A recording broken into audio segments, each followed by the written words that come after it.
Back at the Amsoil Speedway and the iFan Sports Network, we are bringing you the first leg of the three-race Fastlane Motorsports Northland Superstock Series. And on trackside right now is the last chance qualifier, the B main, the semi-feature, call it what you will, for the Wissota Superstocks.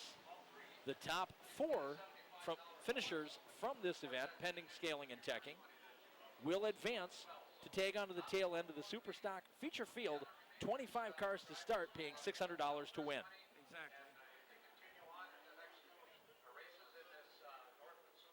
Am I loud enough?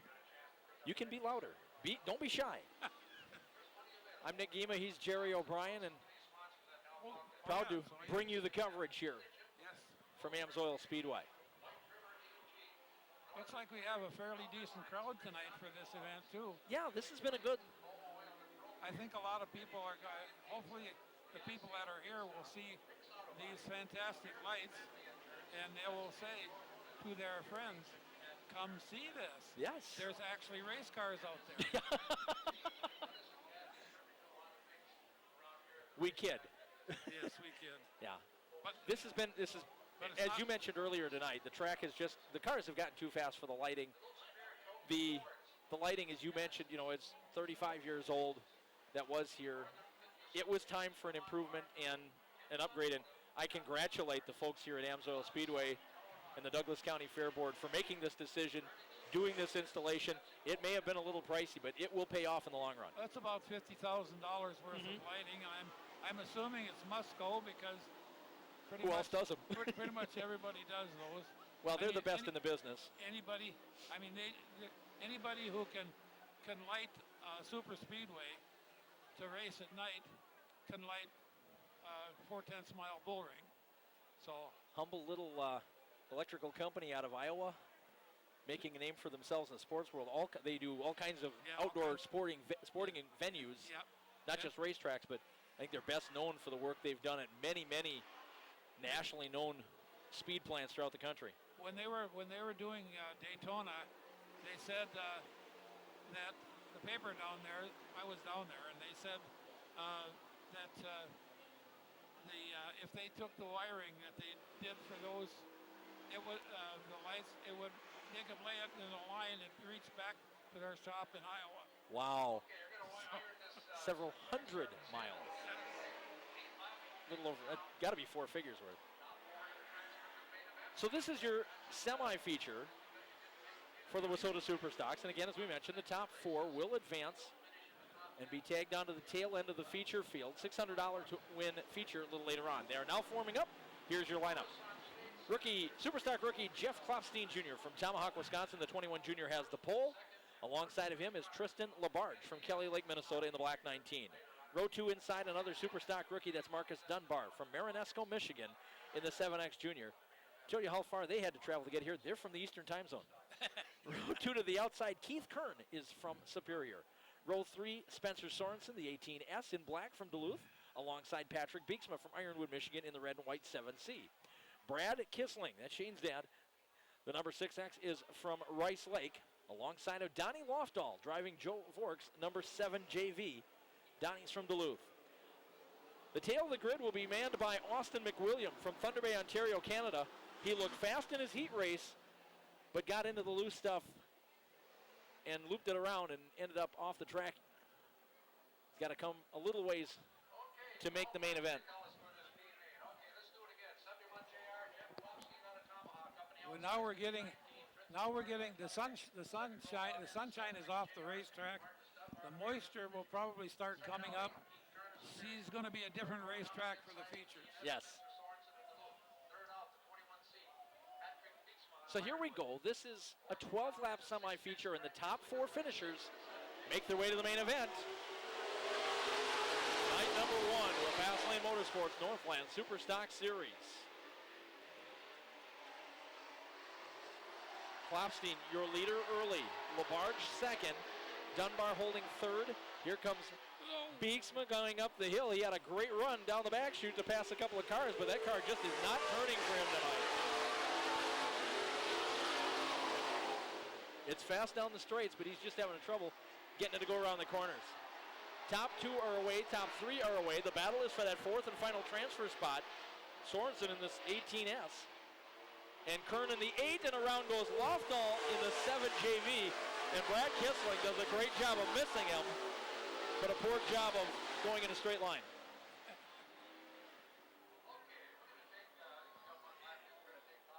Donnie Lofdahl having his issues with that car, and I'll tell you, Donnie's a much better driver than what we've seen here tonight. Obviously a guy who's been in contention for national titles, track championships, etc. The guy is a pretty good driver, but when you're in a car that you're not familiar with or didn't build yourself or didn't set up yourself, it is a different issue. It can be a problem, although a couple of weeks ago, assuming he was asked to drive Josh Overen's number 78 car, and almost got himself a top 5 in the feature with that car that Josh has been struggling with. So now Josh has to say, it must be me because it's not the car. Well, which is probably what it takes. Is probably what he was looking for. Exactly. Okay, is this the car or is this me? Yeah. Sometimes that's exactly what it takes. Is you got to get somebody in there. I remember, and it was at this track in a modifieds many years ago. Don Cott blew a motor in his modified and hot laps. Came in. Jerry Kerno was here. This shows you how far ago this was. Yeah. Jerry Kerno was here. Gave Donnie his car. He ran hot laps with it. Came back, told the crew, change this, went out, won his heat, top 5 in a feature, in a car he had never driven before. Yep. Sometimes it just takes a different tail in the seat to get it to go. Yep. Or get it figured out. And Kerno had a nice summer after that running that car. Yeah, Donnie had the hot laps to find out, being the great driver that he was, he had the time to find out what was the matter and what to change. Right. One lap has been scored. Klopstein with the point to himself on the restart. And he'll lead the field through 1 and 2.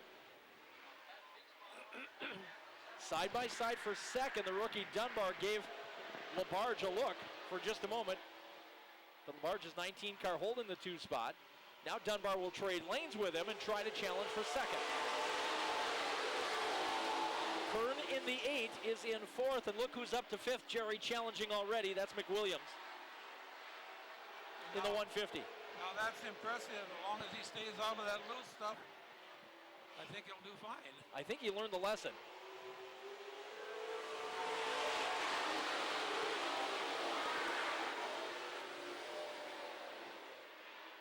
Klopstein's first year in the Wissota Superstock after several years in the Midwest Modified. Look at the battle that's for 3rd spot. You guys are in the show. Stop.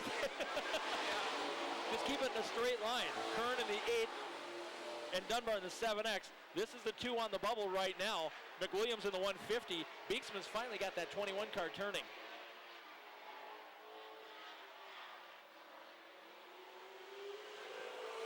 Klopstein has led from the drop of the green. And he has kept LaBarge just that far back. Goodwin going in 2nd spot there. The yellow 8 is Keith Kern.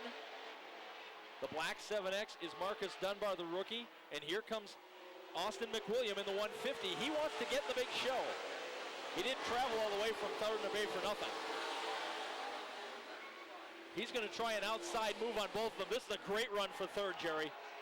Great race. This is actually, it's the race on the racetrack right now, and it's for going into the feature. So right. one of those 3 is not going. And that's too bad because those are 3 very fast cars right now. Kern, Dunbar, McWilliam, Beeksma has joined the party. And now we've got a 4-car. 4 cars discussing 2 spots.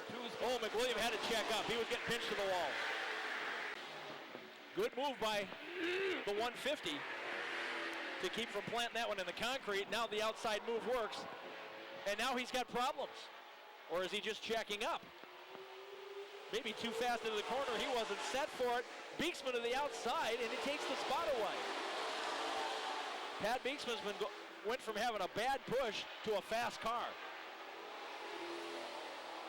And he's in the show as we speak. Meanwhile, up front, Klopstein continuing to lead the way, but here's a pass for the lead. LaBarge down the front, shooting the black 19. Challenging. And LaBarge with a bite off of turn 2. Klopstein pushing down the back straightaway. He is trying to get that stop spot back. He wants to get a checkered flag in this new super stock. He's back around the outside with a white flag waving, and he takes the spot away. Beeksma around Kern for third. Good one down the back straightaway, and Klopstein's got a couple of car lengths. Jeff Klopstein looking for his first checkered flag in a super stock, and he may just have it in the semi-feature tonight.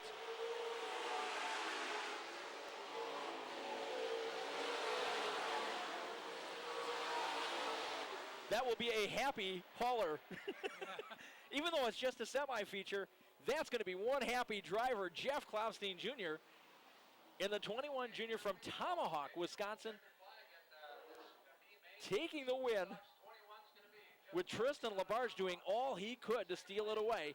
The 19 car is going to have to settle for second. There's LaBarge is on the scale now behind those trucks, and Klopstein right behind him. And how about the recovery for Patrick Beeksma in the 21C, the 8 of Keith Kern rounding out the top 4. Those drivers advance to the feature with the 150 of Austin McWilliam and the outside looking in. Take a look at this hit off the wall, guys.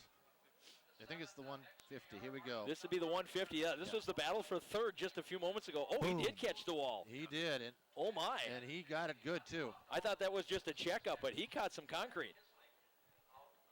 He had to check up a little bit and scuff. Took the word Hoosier right off the right side tires. But he held on for a 5th place run. One spot short of making the main event.